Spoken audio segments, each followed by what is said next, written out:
You're listening to WCOM LP 103.5 FM Carborough and Chapel Hill.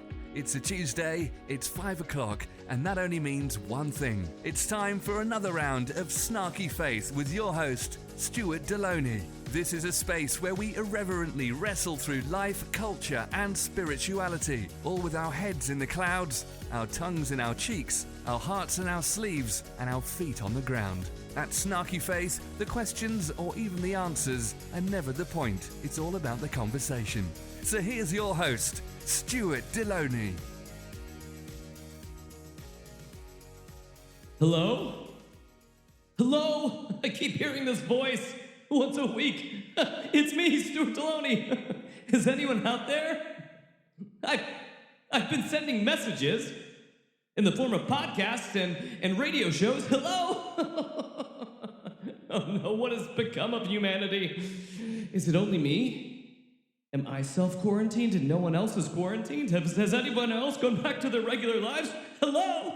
Hello? Hello? Oh no. It's finally the time that madness has set in. So if you at least hear this message, please send toilet paper. It's just a mess around here. It's the horror.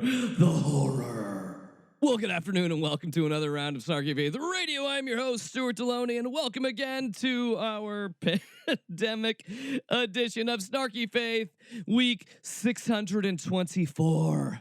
It continues to stretch out, and we're all slowly losing our minds. Not really. I hope you're doing well.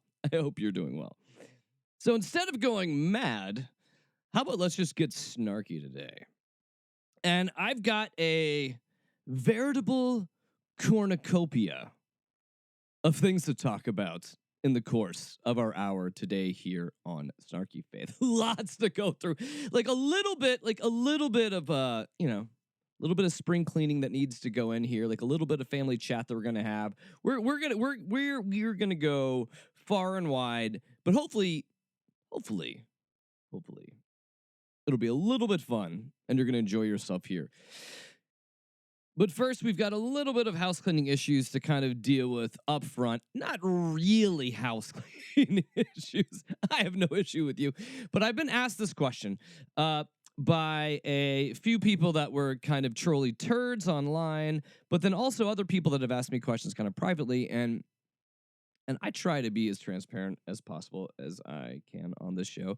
And the scope of what we talk about week to week on this show changes, and it doesn't always mean that I have enough time or bandwidth to make sure that we're encapsulating every entire week that's going on out in the Snarkiverse in each show.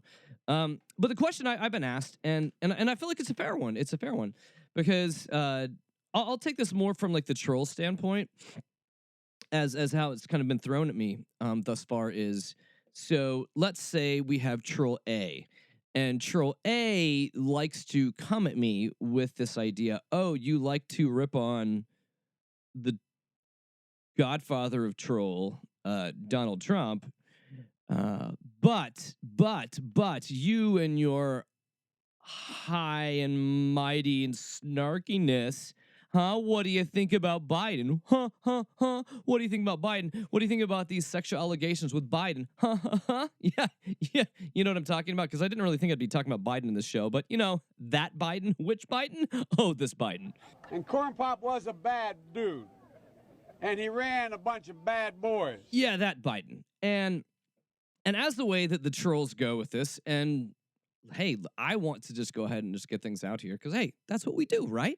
Here on Snarky Faith, we're honest, we're real about what's going on here. So Joe Biden, the presumptive Democratic frontrunner for president of the United States, who is running against Donald Jehoshaphat Trump.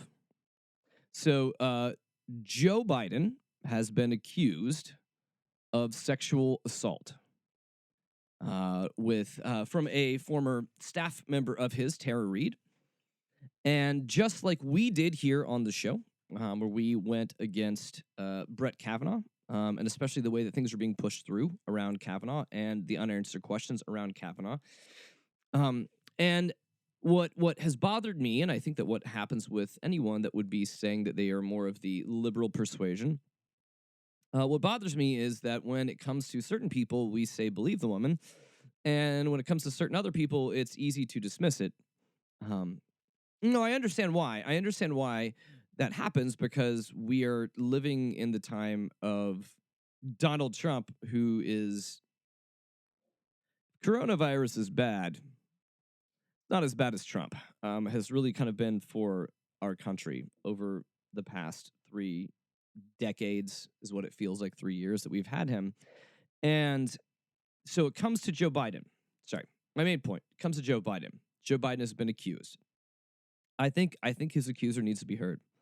I think she needs to be able to have her say, and I think she needs to be heard, and this needs to be taken credibly.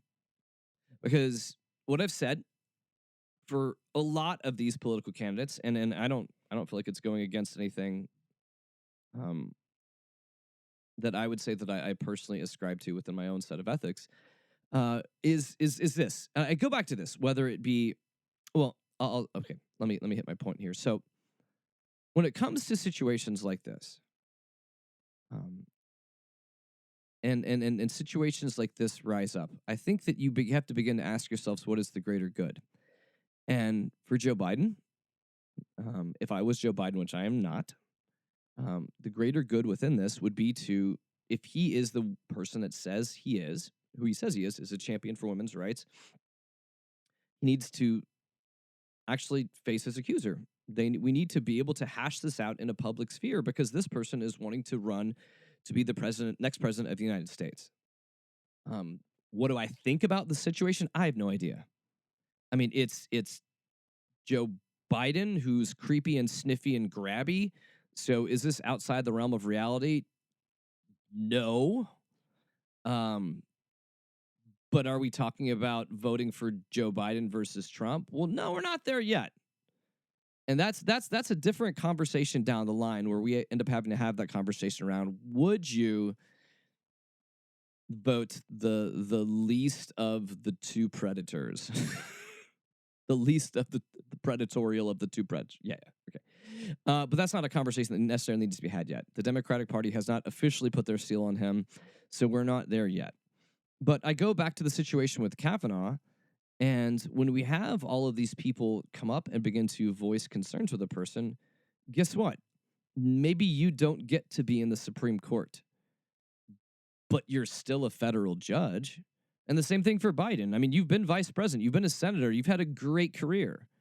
Maybe it's time to retire. Maybe this isn't about you. And the problem, what begins to happen in these situations where we begin to argue about the credibility of men, and then it's argued against the credibility of women in these scenarios and situations. But I think ultimately what we need to be asking ourselves is there anybody else? I mean, this was the thing that flabbergasted me about Kavanaugh. Was there anyone else we have? Was there anyone else who is next in line, next in the hopper, next in the conservative, a hopper for what they wanted? I'm not saying it's got to be someone I like, but is there someone who has not been accused of sexual assault that we can nominate for the Supreme Court? I would hope that there'd be a decently long list of people like that. And in regards to the president of the United States, we're confronted with this again. Creepy men being creepy to women. And my question again, because people want to hop and go ahead and ask me, who am I going to vote for? I mean, if you want to ask me if this is how it is from now, I mean, yes, I will vote against Trump. Do I feel good about it? No, it's disgusting. We're being offered a disgusting choice. Allegedly a disgusting choice. Now, I don't know what Biden did, but I know that Biden's handsy, and I know that Biden is egotistical and arrogant, just like most people that would be running for a position such as this. And I think the real question should be to those that are voting for the Democratic Party, is there anyone else? Is there anyone else? Anyone not accused of assault or rape? Anyone? Can we just find someone that's not accused of that?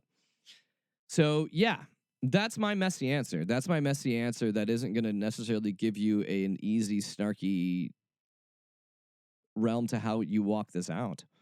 I know the election's in November, and I would sure love to vote for someone, yeah, who's not a crook, a grifter, or a sexual deviant. Like, that would be just awesome. Awesome. Like, can't we just go to someone even that's just boring, boring, and not rapey? Oh, gosh, those were the days. But yeah, that was my bit of house cleaning that I wanted just to kind of throw out there. And feel free to push back and ask me questions and all this. But yeah, I don't know. I feel like it's just too much to ask that we have someone that hasn't allegedly assaulted someone. That's just me. Yeah, we're living in a crazy time. So that was our house cleaning that I wanted to get off my chest and out of there. Kind of throw that out there with you. I also just entered into the conversation because, again, I like having conversations with folks that listen to the show, that message us either on Facebook, Twitter, or send me messages at question@snarkyfaith.com. Those are all awesome. I love to continue to have these conversations because you know what? I may have the microphone, but I don't have it all figured out. But I know there's a lot of stuff I don't like, and yeah, we're living in a messy world right now. So speaking of living in a messy world and marching towards what I really want to begin to talk about, and it's kind of been a subject that's been on the periphery of the, I'll say it's been on the periphery of the show, or really on the tip of my tongue for probably the past couple weeks. And I feel like some of this topic of power and how within church and within the Christian faith, how we hold power and what role power has kind of been leaking itself in or leaching into my conversations because I've been reading through a book from one of my former professors back in seminary that I've been kind of, there's times, I don't know, I feel like there's times where you read through books and then there's times where you go back and you kind of marinate through books. And so this is a book that I'm going back and kind of marinating through years removed from this about servant leadership and really about what does the gospel call us to do. And so I kind of envision this being kind of a continuing conversation we're going to have over the next couple shows. And we're going to talk about different kind of aspects of leadership and where our posture should be as followers of Jesus mixed into that. But before we get to that, we've got a couple places to go on our road to this that are all going to actually filter into the main story today. But I feel like we got to go through this. And first and foremost of all of those is the Christian Crazy, the space where we cut through the insanity that is Christianity, hopefully trying to restore sanity to the insanity, so folks can be able to realize this may be what a lot of Christians look like, but this is not Christianity, or it's at least not what it's supposed to be. That kind of a thing. And then we've got a new segment on the horizon as well, too. So, yeah. I think let's go ahead and hop in to the Christian Crazy of the Week, especially COVID edition times 10. Here we go. Lord have mercy. The Lord is my shepherd. He know what I want. So truth be told, you may have noticed this on the past couple shows that we've been a little light on the Christian Crazy, and that's because right now I feel like living in the time of pandemic, crazy is everywhere around us, and so most of these people I'm like, I just can't even handle you this week. Like that's just like, it's too crazy. It's not even fun crazy, or it's just so offensive. It's not even fun crazy. So I don't know if it's just where I'm at. But we're going to be talking about Christian Crazy COVID edition. I can't remember how many of these we've done, but it continues to be crazy. Now, I don't know what it is when it comes to conservative people wearing masks.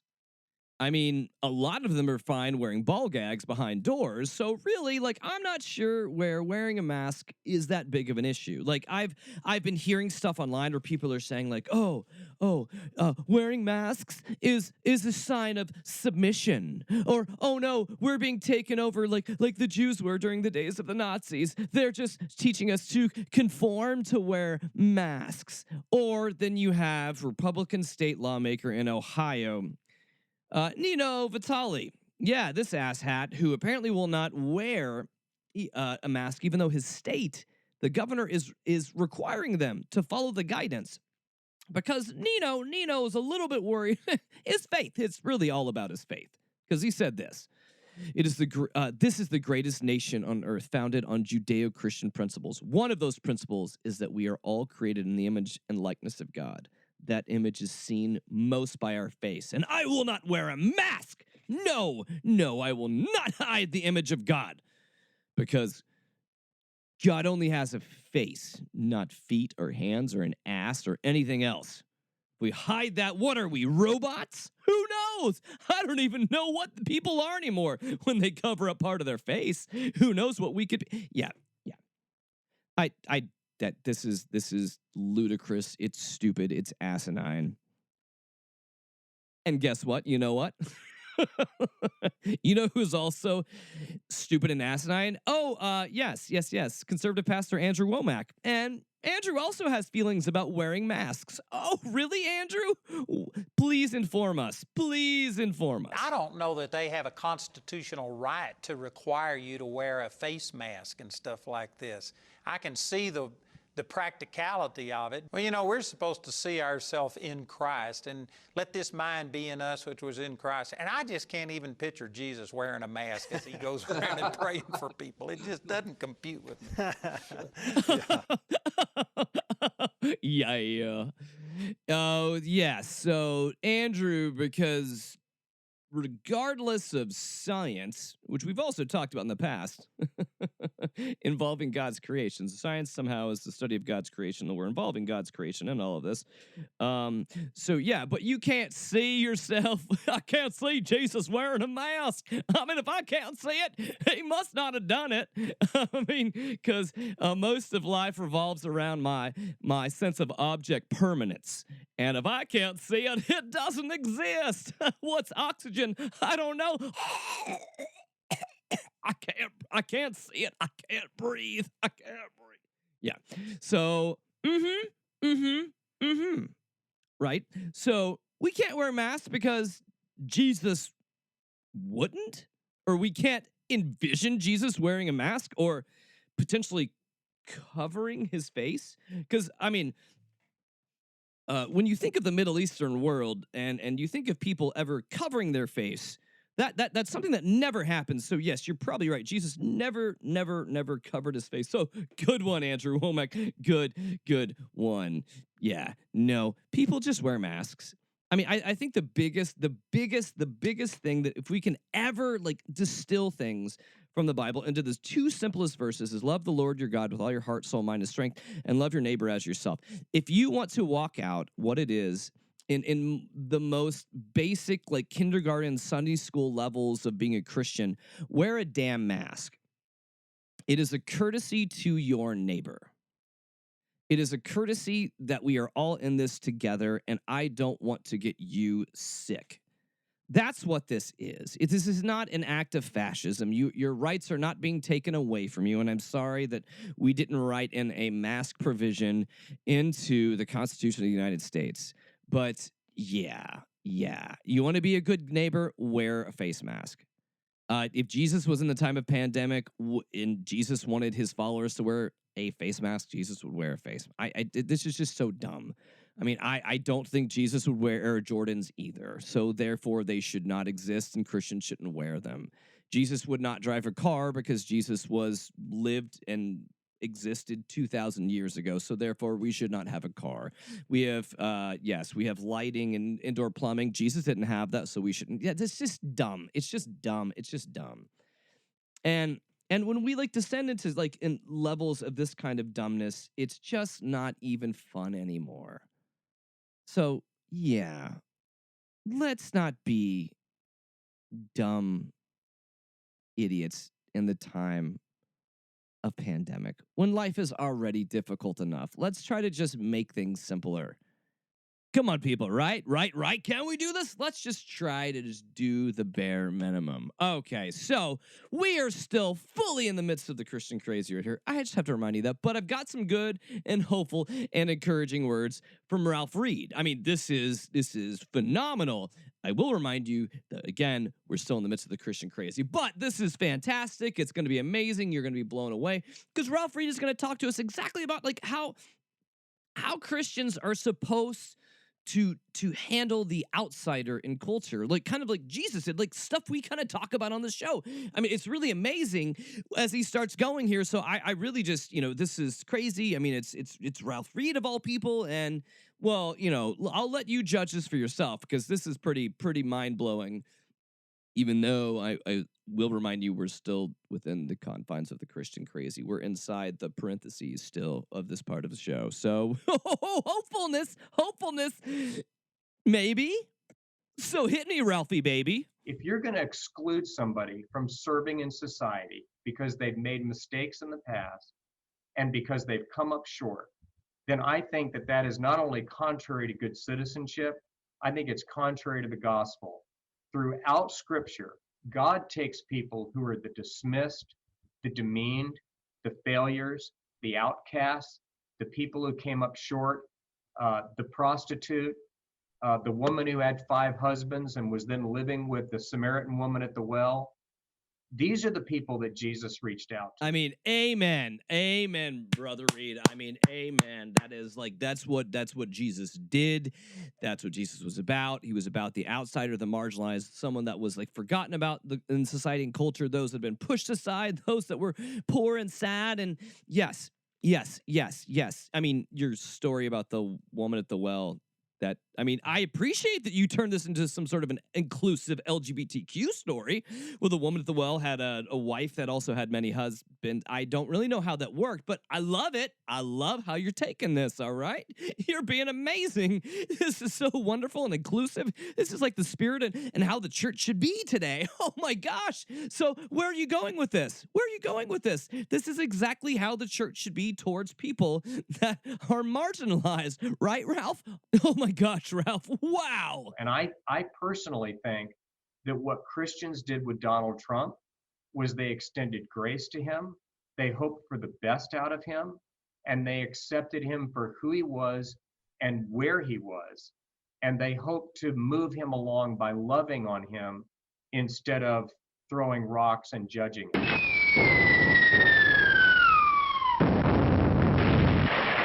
So close,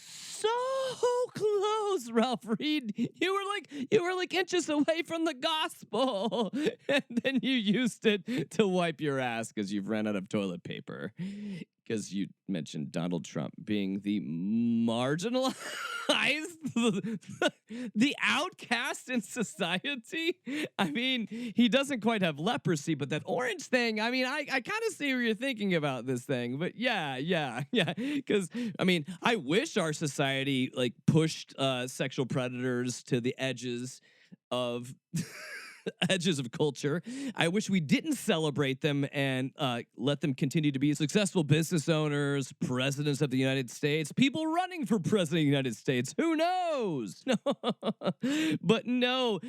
How was Donald Trump one of those that you'd mentioned, like the prostitute? But I love how you almost got there. Almost so close. You were laying out the beautifulness of the gospel, and then you took a hard right turn and you undid it all. Ralph Reed, you suck.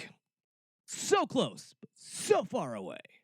And the last bit here on the Christian Crazy, there was a story that came out last week, and it's a story I'm not really sure how to handle. It's a story that I'm not really sure if it belongs here in the Christian Crazy. I mean, in many ways it does, but in many ways, is it ethically right to have here? I'm not really sure, and I'm sorry, guys. Can you guys give me a minute?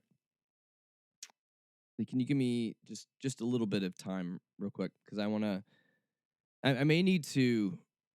No, I'm gonna need to. I'm gonna need to step back from the show just for a few minutes. I think that before I really talk about what I want to talk about right now, I mean, I need to make sure I'm right with God. I'm gonna go into the confessional booth. I've got to go.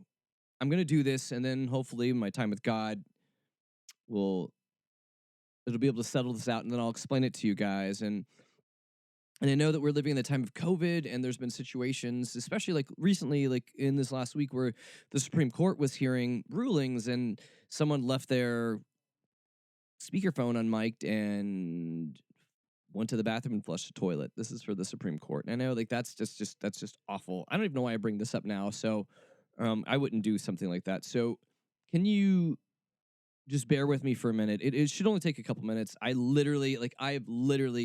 I've built a confessional like in my backyard, and I have an older priest. He's retired, but he's on call, or he's just a weird, creepy guy that I just give beer to once a week, and he hangs around in the shed in my backyard. Either way, I call it confession. So be right back. Just BRB.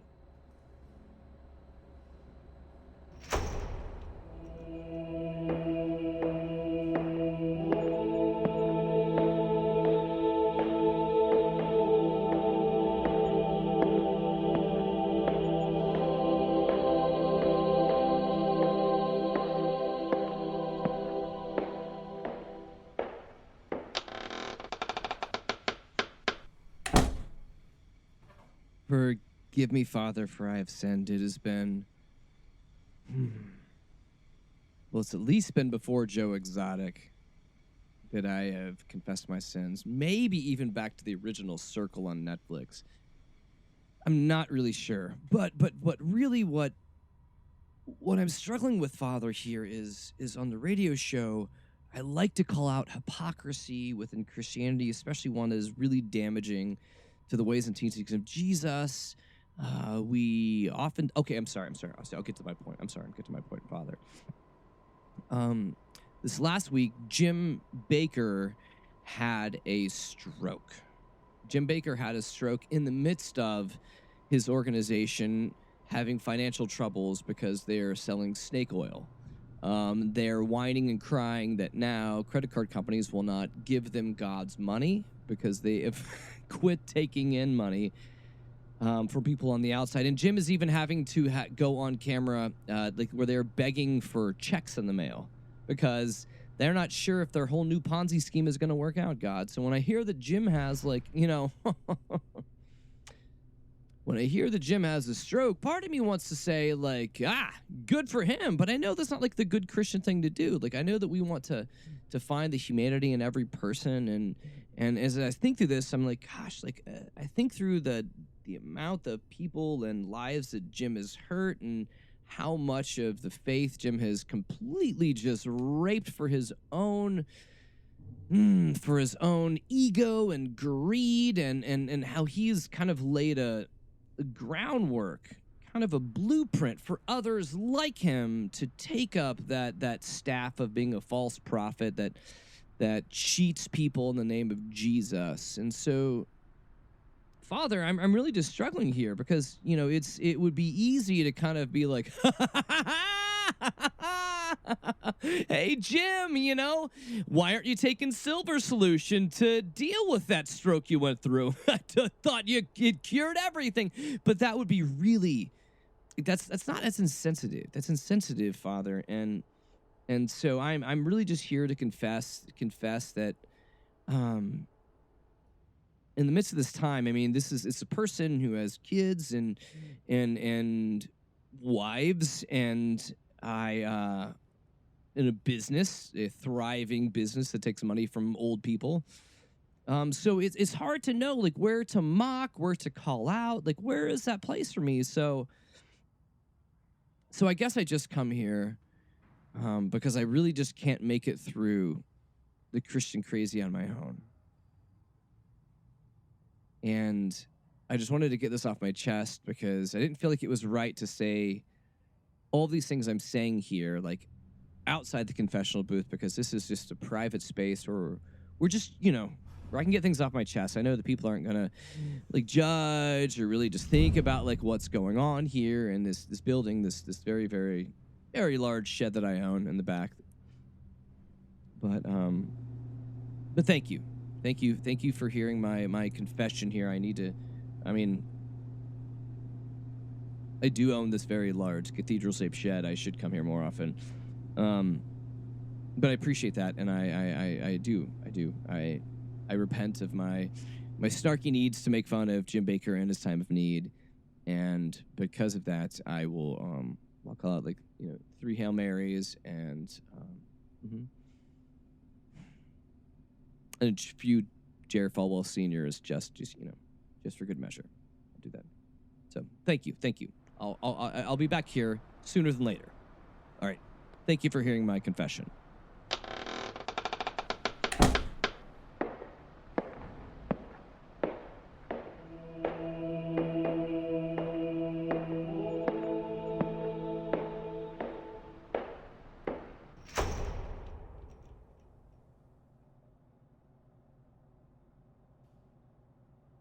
Wow, thank you guys. Thank you so much for being able to wait here. I didn't realize I was going to be gone so long to be out in the confessional space, but yeah, I'm good. I'm good now. Like I'm not going to talk about what I wanted to talk about before I walked into the confessional space. I think I'm good.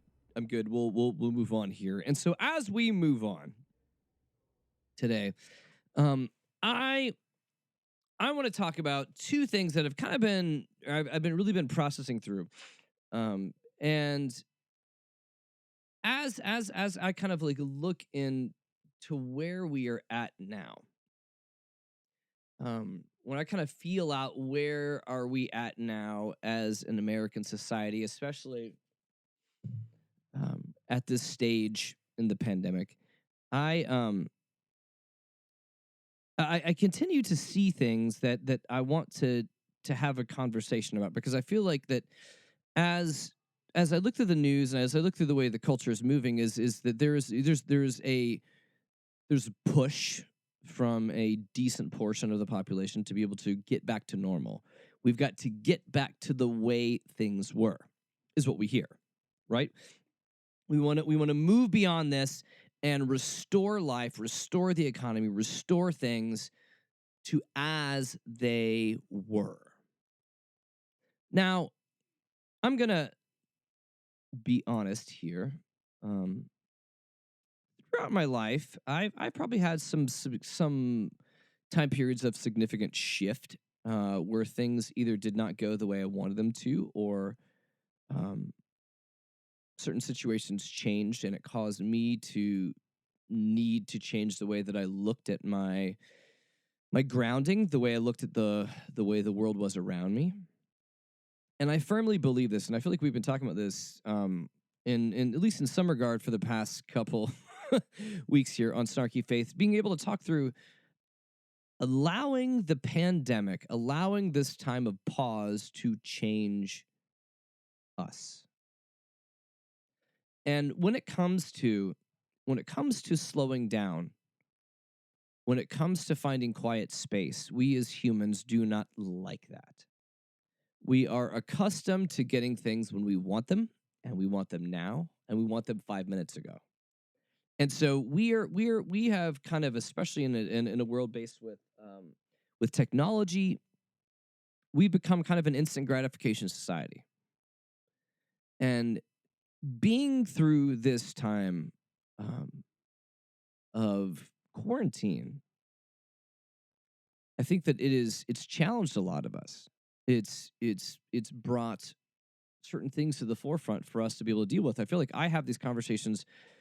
These kind of conversations would naturally happen when you have 4 children and you live in a small house and you are self-quarantined, and you kind of get to those like deep, those deep parts of life's questions about, where do you want to see yourself? Do you want to be friends with your brother in the next few years? Things like that, where you begin to call out things that should be normal parts of humanity, but when we're in the regular hustle and bustle of life, we tend to ignore these things. And I have tried to And I say here tried because I am not here saying I have done this well. I'm saying I have stumbled into this and I'm stumbling through this and it is going decently well. But I have tried to see this disruption of life as a call for us to pause and to contemplate. And over the past many shows, I feel like we've been doing this in different different iterations of that idea. But the more that I kind of sit and contemplate, the more I also begin to look out and see a world that has people that are just itching to get back to where we were before. And I've said this before, and I will continue to say this again, is the world that we will re-engage with is not the same world that we left. That the world has fundamentally changed, and we can either be fools and try to shove and conform and shape a world past into reality, or we can learn to be people that are light in our feet, that begin to say, okay, there's parts of this new reality right now. We joked about this in the Christian Crazy, where we have conservatives that are losing their minds over having to wear a mask. Why? Because they don't want to. This is tyranny. This is bad. Okay, babies, wear a damn mask. But when we really begin to look at this, I continue to circle back to this, and I continue to harp on this. And I know many people may be tired of hearing me talk about this, but I stumbled onto this article, and there's two pieces that I kind of want to talk through today, and there are two main ideas, but they're very interrelated. And so one of these came from an opinion piece on the religious news service called "Before We Get Back to Normal, We Need to Grieve and Pray," and this is by Scott Jones, and I feel like what he is conveying in this article, and it's a good article, is calling us to be able to take stock of where we were, to take stock of where we are in crisis, and take stock of what is yet to come or what is sitting on the horizon. And when we see that the tides are changing very significantly, those should always be indicators for us to be able to continue to look against the horizon and say, well, what's next? What's coming? How do I prepare myself? As opposed to having those other things that we're seeing where people are having rallies and saying, oh, we need to get it back. We need everything back to the way things were. When conservatives say we want to get things back to the way things were, that may be the 1940s, the 1950s, it could be the 1850s. For a lot of them, if we're going to be honest, get things back to the way things were. But the way things were won't be again. And we need to be a people that are very awake and aware of saying, where are things now? And what is happening now? And where is God moving now? And where is God calling me to move now? And at the beginning of this article, Scott Jones shares this promise and kind of call from Paul in this letter to the Romans, is saying, we know all things work together for the good of those who love God according to his purpose. And so if somehow in the midst of all of this craziness and tragedy and pause on the world, we can gather something, it should be the fact of this. These are times that we are called to rejigger our priorities, rejigger where we're at, to refocus, to check our perspectives. Because when things change, people that are followers of Jesus are called to change with them. The gospel is adaptable. I mean, the gospel doesn't just make sense in first century Rome or Judea or Jerusalem. It should make sense in Dubuque or Des Moines or whatever does are we have in the United States or in Richmond or in Portland or all of those. So that's part of the beauty of the gospel, is that the gospel is a dancer, and the gospel dances with very light feet to continue to be relevant where we are at. And what I loved about this article was that it was reminding us that we need to be in a place where we allow ourselves to grieve and mourn and feel the loss. Feel the loss of, it could be loved ones, it could be family members, it could be friends, it could be coworkers, or just feel the loss of the way that the world was and the way that the world is. But it is an important component for us, not simply just spiritually, but it's also just an important component for us just mental health-wise. And see, this is why I think that there's a beauty towards contemplation and towards prayer and towards silence, is the fact that it should lead us towards also being mentally healthy, and also healthy in the ways that we engage the world around us. The article continues saying this is a critical reminder for church leaders that compassion should always precede action. Yes, there's a lot to do during COVID-19 to make sure that everyone is physically and spiritually well, but we can't neglect people's experiences of pain. There have been many family deaths. People are isolated and lonely. Others are worried about money or are food insecure. These individuals need to know that not only do their leaders see their hurt, but they feel it. And grieving is not only purposeful for showing compassion to our congregations, it also helps us reorient our hearts to depend on God rather than ourselves. Therefore, mourning we have lost amid COVID-19 is a critical step before reopening the doors to our churches. I would also even go as far to say that mourning is important as we begin to reorient ourselves to the world that is outside of our houses, that is outside of quarantine. And as we reorient ourselves, one other thing that I've been doing, and I really try to do this, because I do a lot of this show because there have been times in my life where I have had people come to me and when I'm expressing something of pain or of confusion or saying like, I see it this way and no one else sees it this way, I've had people saying, no, you're actually right in how you're seeing this. So just continue on that path. And that has been something that's been really helpful for me, to hear that from people that are saying is, this is hard, but that's okay. And keep going. And as we keep going today, I'm going to devote this in the next couple of shows. We'll see how this takes us. To talking about power structures within the Christian faith.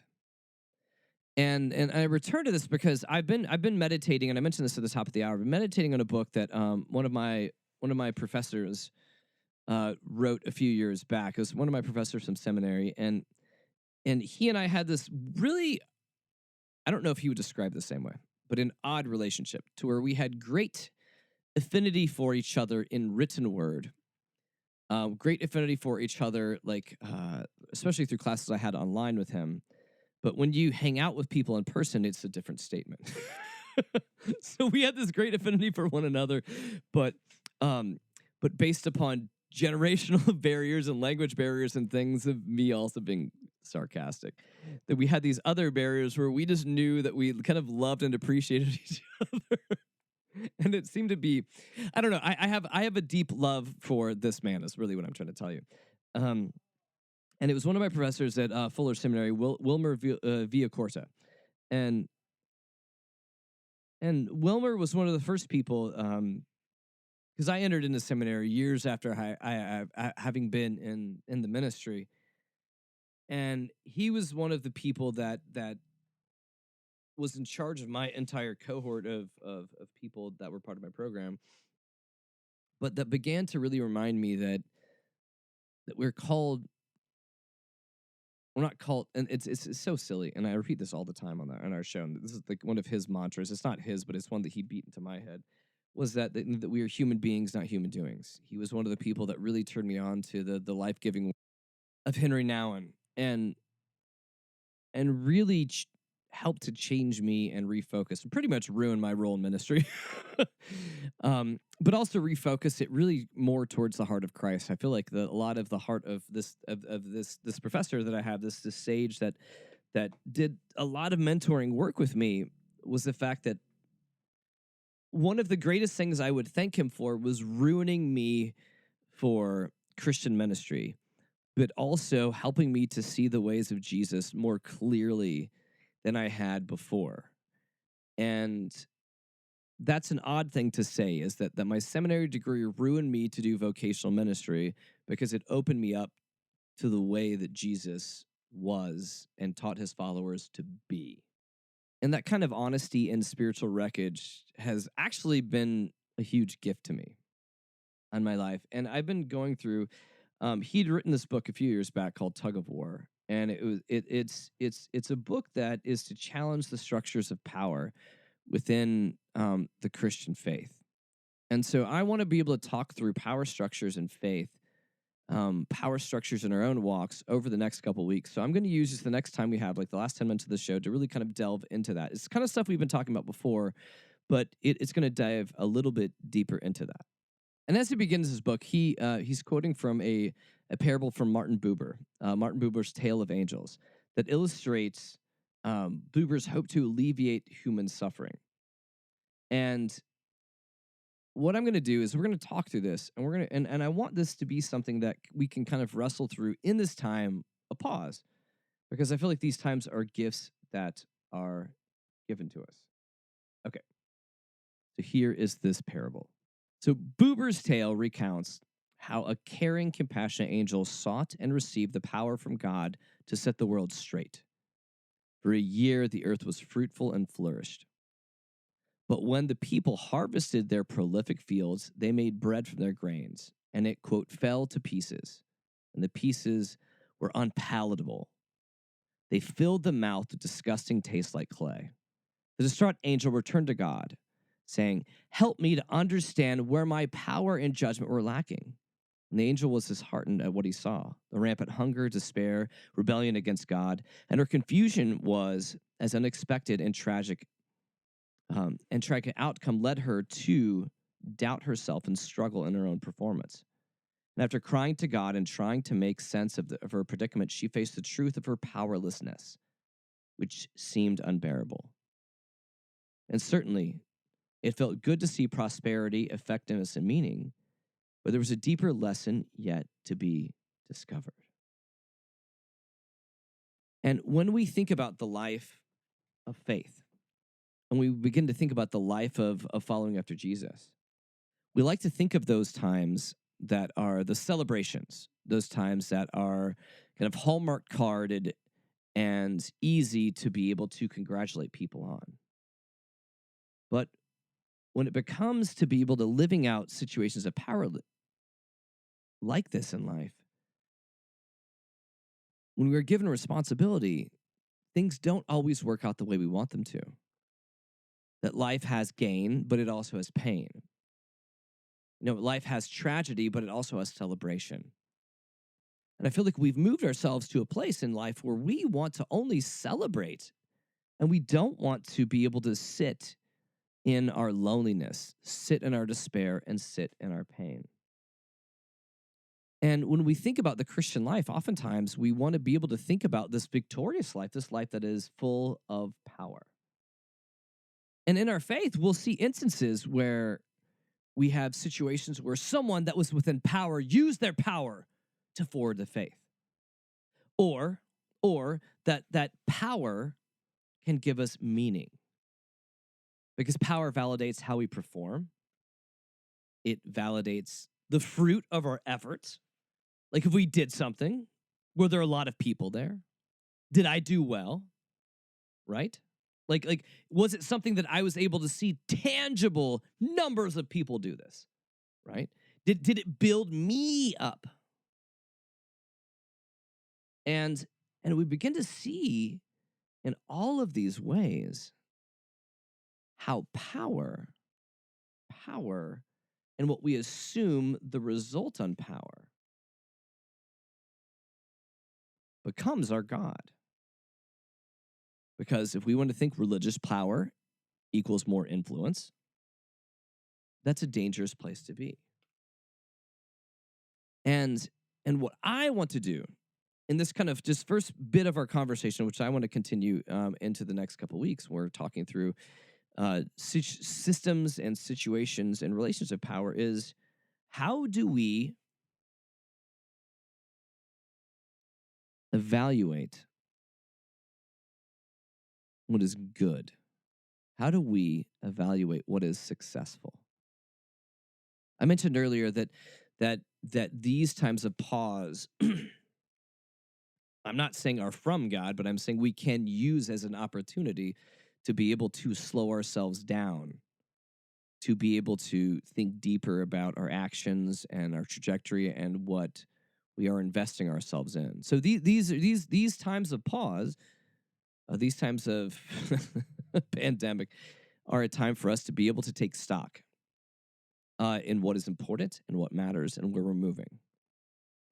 And in these times, the way that we value success matters. Because I feel like the church in many ways has taught us to view success through certain lens. Megachurch equals success. Many people walking down to profess Jesus, to pray a very quick prayer, is success. But I don't always think that God's version of success is really things that are celebrated in heaven, so to speak. I feel like sometimes in the smallness, we have the biggest types of celebrations. Like, did I start to learn to love myself today and stop comparing myself to other people? That sounds like a small win, but that's actually a huge win if you can learn it and believe it and own it. Me being able to see my neighbor, though they are different from me, as a child of God, that is a huge success that I firmly believe is well celebrated in heaven. Way more than some large Easter service at a church. Because these times of reorientation are here, I really kind of feel like, are to reorient us to really what God's value system is, what God's currency is. Currency sounds really dirty when I'm mentioning this, but when I'm talking about like what matters most. And I feel like the Christian church in America has moved itself to a place where it values success in the same realm that businesses value success. Pastors are CEOs. This is the way we do things. And we can produce and or manipulate and or manufacture certain results that other people will pat us on the back for. But I don't always think that those are the things that God really gives a rip about. I mentioned Harry Nouwen before, and Nouwen also says this when he talks about power. He says, but there is something worse than our exercise of economic and political power. It's religious power. The most insidious, divisive, and wounding power is the power used in the service of God. And I believe what Nouwen and what my professor, Wilmer Villacorta, is kind of leaning us towards here. It's a posture that I am trying to constantly course correct myself to lean in that way. It doesn't mean that I do it very well, but is leaning in a direction where we're able to see that these kind of structures of worldly power are corrosive. That the gospel is life-giving, but these kind of systems that kind of pat us on the back for doing certain things are corrosive. They're corrosive to our soul. So in this time of pause, in this time of pandemic, I want us to begin to return to have eyes to see what is nourishing, to see what gives life into the world. It may not give life to my ego. It may not give life to my wallet, but my soul is far more important than either my ego or my wallet. So as we are in this time, make the most of it. Make the most of it to learn how to grieve through what we're going through. Process through that, but also process through the fact that grieving takes things from us. But as those things are taken from us, it also gives us the blessing of empty hands and empty pockets to be able to openly grab on to what is next. And I think those questions of what is next are those things that give us inspiration. They give us a way to look at the horizon. They give us a new way to be able to see the world and how it can be. And how it should be. So as I end this broadcast, just a reminder, you can catch us on podcasts at www.snarkyfaith.com. You can find us anywhere they put out podcasts. Just look for Snarky Faith. Subscribe. And also, just continue to talk back. Hop on Facebook. Hop on Twitter. Talk with me. Questions at snarkyfaith.com. I love to have conversations with you in this time. Because don't let this time of loss be a loss for you. Let this be a time where you can reorient yourself and look towards a new tomorrow. As I leave you here today, I send you out with the holiest amount of grace and snark and peace. Go and make a difference no matter how small, because you can do it. I believe in you. I'm out of here. Peace!